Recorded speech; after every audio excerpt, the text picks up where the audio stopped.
Welcome to Business Unleashed, the official podcast of the Plano Chamber. I'm your host, Lakia Terry. In today's episode, we're celebrating the Bright Minds of Tomorrow by sitting down with our 2024 summer interns, Yakibeth and Marcellus. You'll hear about their personal journeys, what they've learned during their time with the Plano Chamber, and how they've helped bring our 80th celebration to life. From entrepreneurship to leadership to future dreams, these students bring a fresh perspective and inspiring energy. This internship experience was made possible through the Plano Mayor's Summer Internship Program, an incredible initiative connecting high-achieving high school students with local businesses and nonprofits. A special thanks to Next Point, our generous sponsor of our intern program this year. If you're a business or organization interested in hosting a student intern next summer, visit planomayorsintern.org to learn more about how you can get involved and to make an impact. Now let's dive in.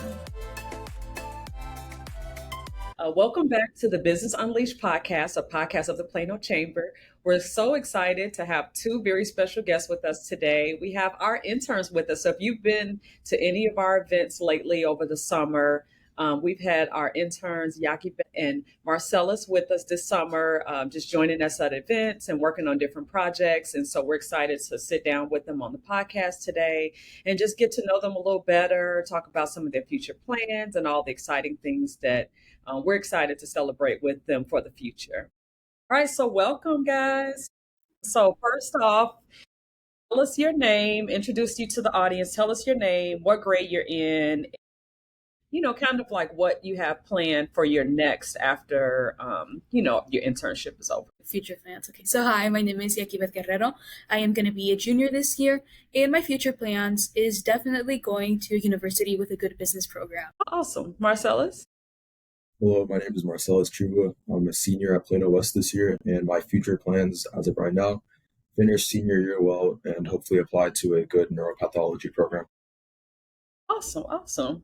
So, this is your first time, of course, doing the internship through the Plano Mayor Internship Program and here at the Plano Chamber. What's something like that you've learned or experienced during the internship that kind of surprised you that you didn't know, like that? I know this is both of you all's first experience with the chamber period. So what's something that like kind of surprised you about, working at a chamber or like I said, working in a business period? Something that surprised me was that there's a lot of parts. Like I thought it would like everyone just did one part or it wasn't as complicated, but I didn't know how many events you guys had, how many partnerships you guys have. And I think that was just really surprising to me. I think for me, it was definitely the variety of types of members of the chamber. Like you just find out there are all sorts of different types of businesses, especially in Plano. And I think that was probably the most interesting thing. Just a lot of places that you wouldn't expect to be a part of a chamber. But then you realize it's like a community effort, so everybody from everywhere joins in.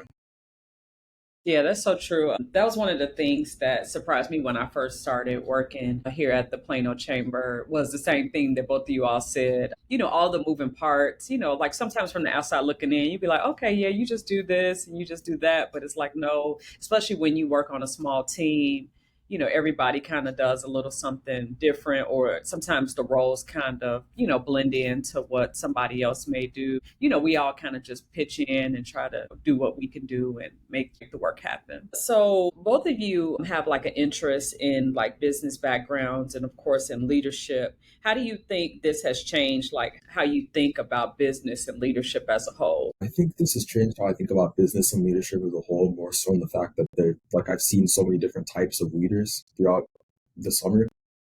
There are a lot of different types. There are people that you can tell are just more firm. Some people are a lot more like free with it, right?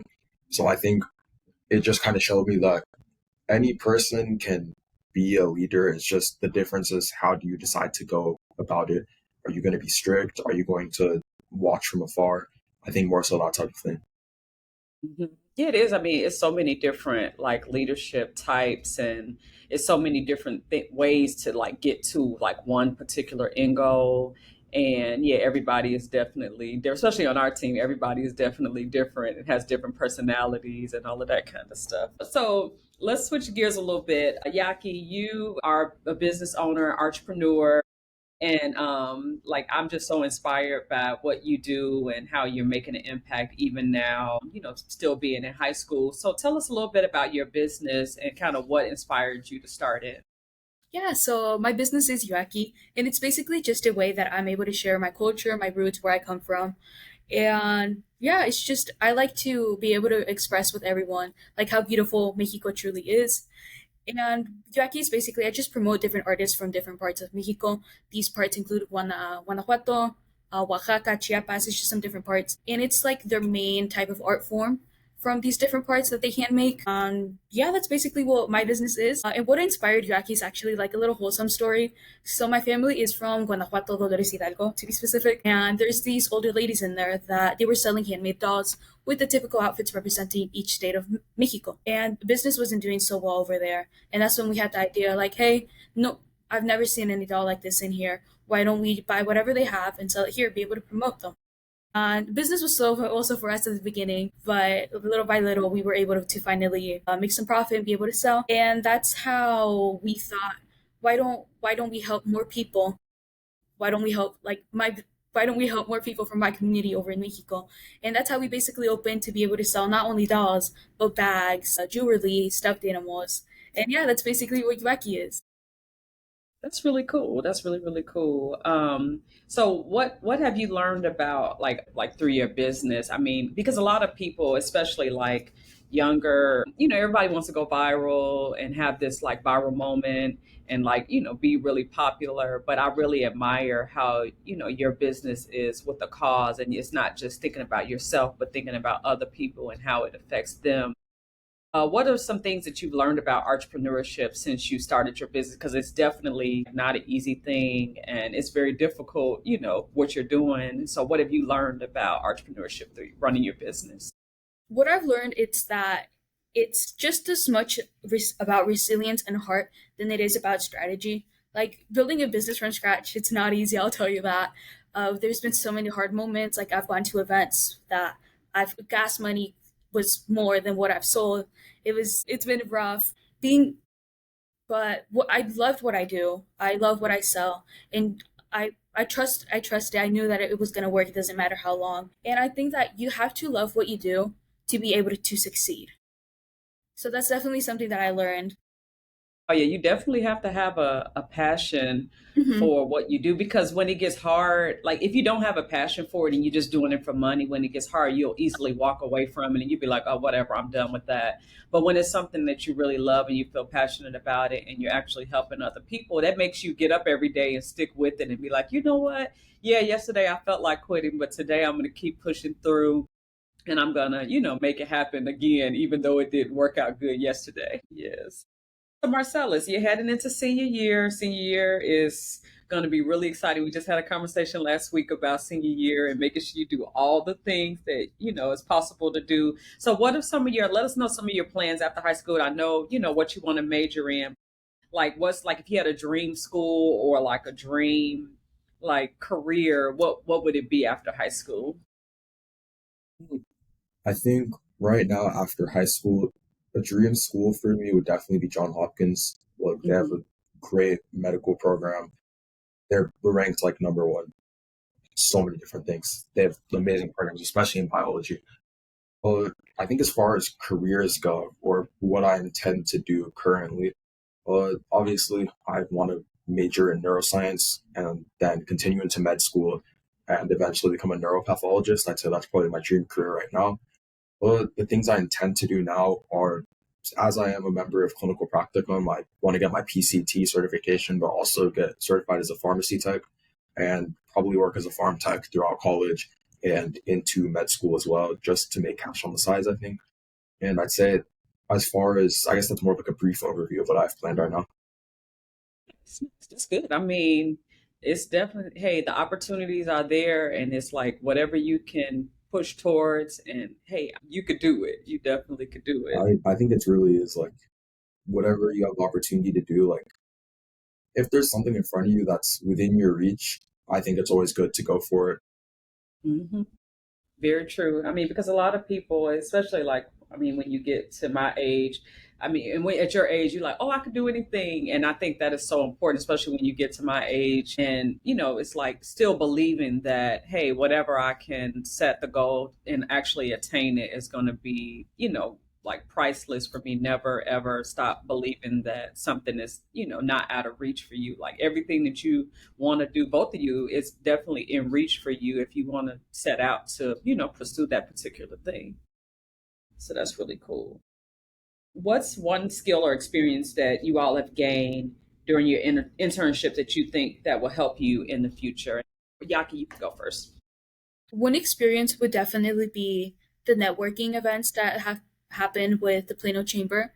I do have my own small business, so I do connect with some people, but this was completely different. Like everyone is in the business field here, but it's like all these businesses are different. It goes from orchestra, it goes from construction. It varies, and it was amazing being able to connect with different people and just knowing their story.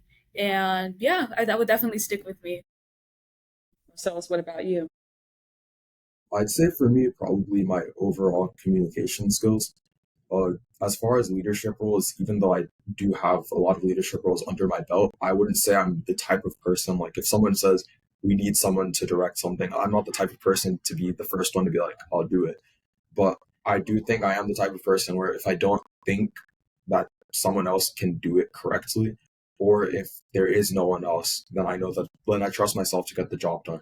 So I think this definitely helped me more so with that aspect of it, with just being able to communicate with people and also being able to put myself out there more, since a lot of the times I do prefer to be in the background. So I think that's definitely what was more important, or not what was more important, but I think that's what I learned.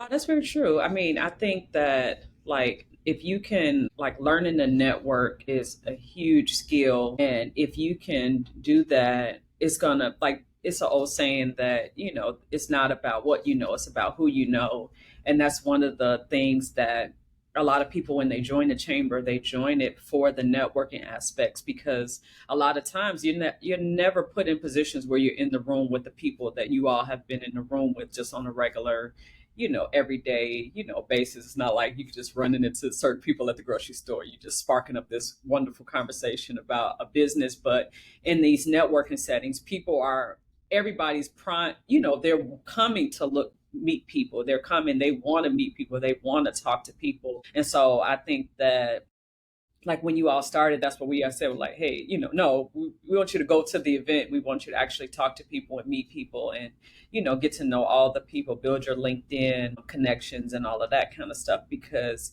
yeah, it's going to help, far down the line when you may need a job recommendation or a recommendation letter for college, and you have all of these people that you can reach back to and say, hey, remember we met during the internship, can you write me a letter? And it's like, they would be happy to do things like that just because of the networking and the connections that you made during that, even a short time of meeting somebody. So yeah, that's definitely positive. Let's see here. So you all have been, while you've been here, one of the main projects that you all have been working on is our 80th anniversary. The Plano Chamber is about to next year in 2026 celebrate 80 years of being in existence. And we've had a couple of members, or a lot of members that have been members of the chamber dating far back to the, almost 80 years. And so you all were tasked with working on this project.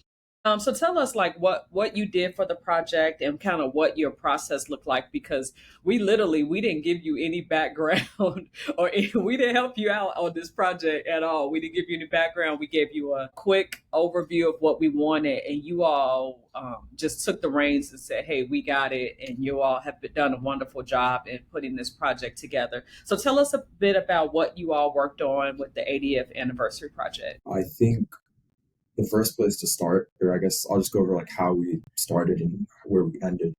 I think where we first started was the list of people.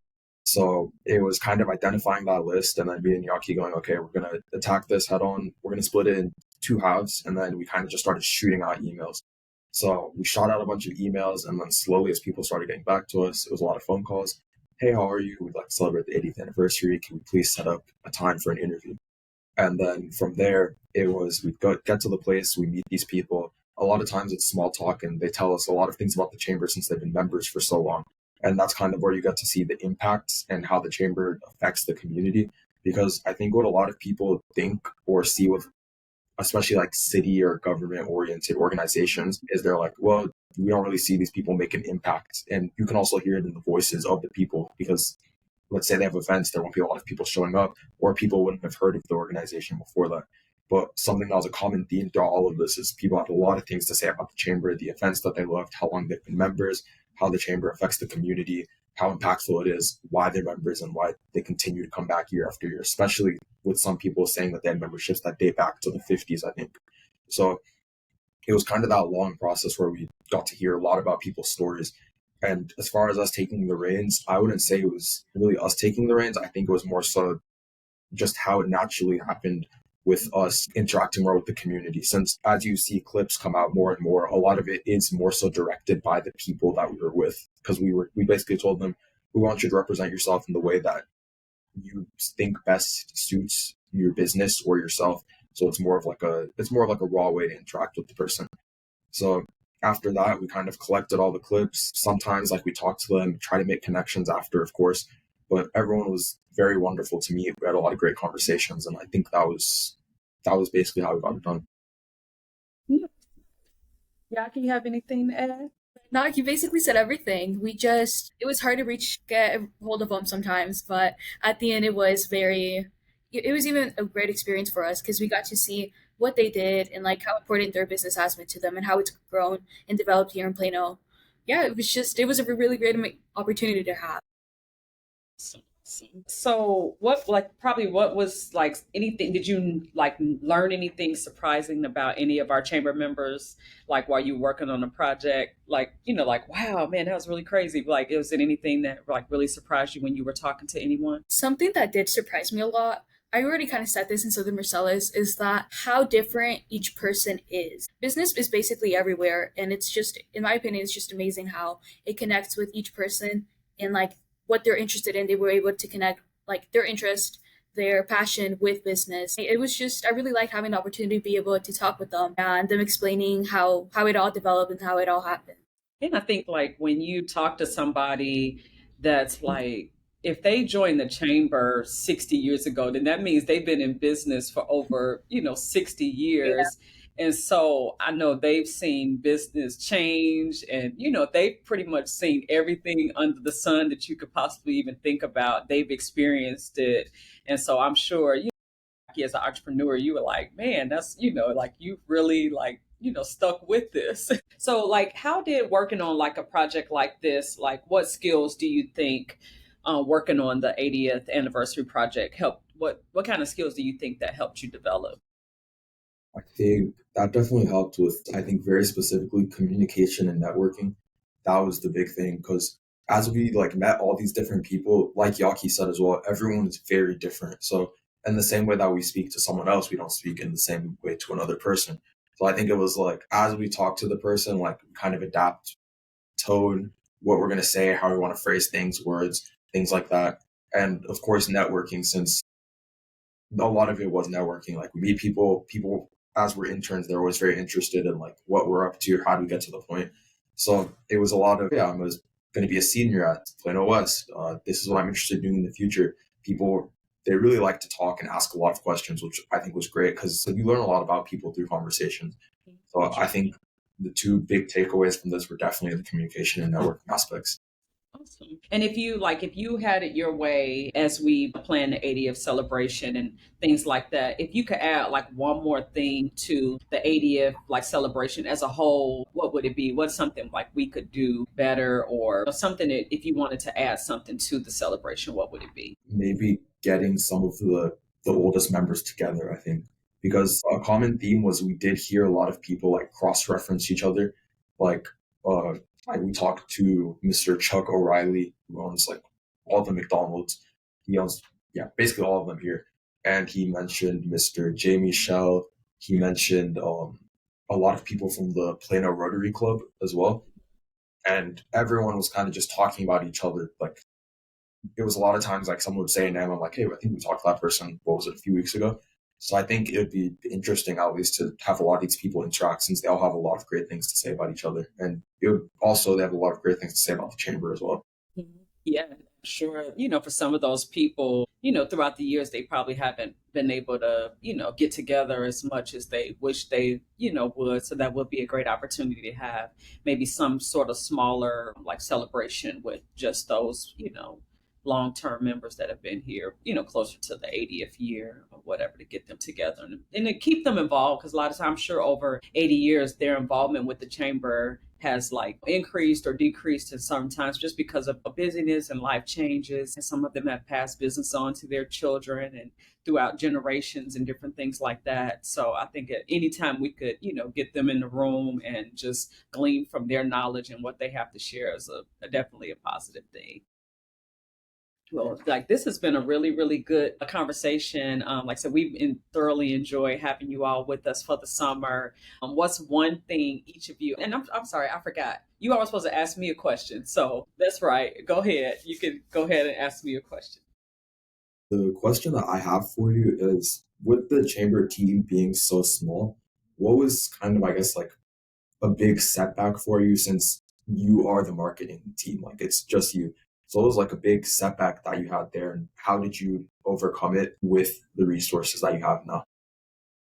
I think so. The hardest thing about being a team of one is like I'm a very like idea oriented person. I have a lot of like creative ideas, but a lot of times because I am a team of one, I don't always get to put into action every single, idea that I have because it's like, okay, well, if you have that idea, you're going to have to be the one to, kind of put it forward.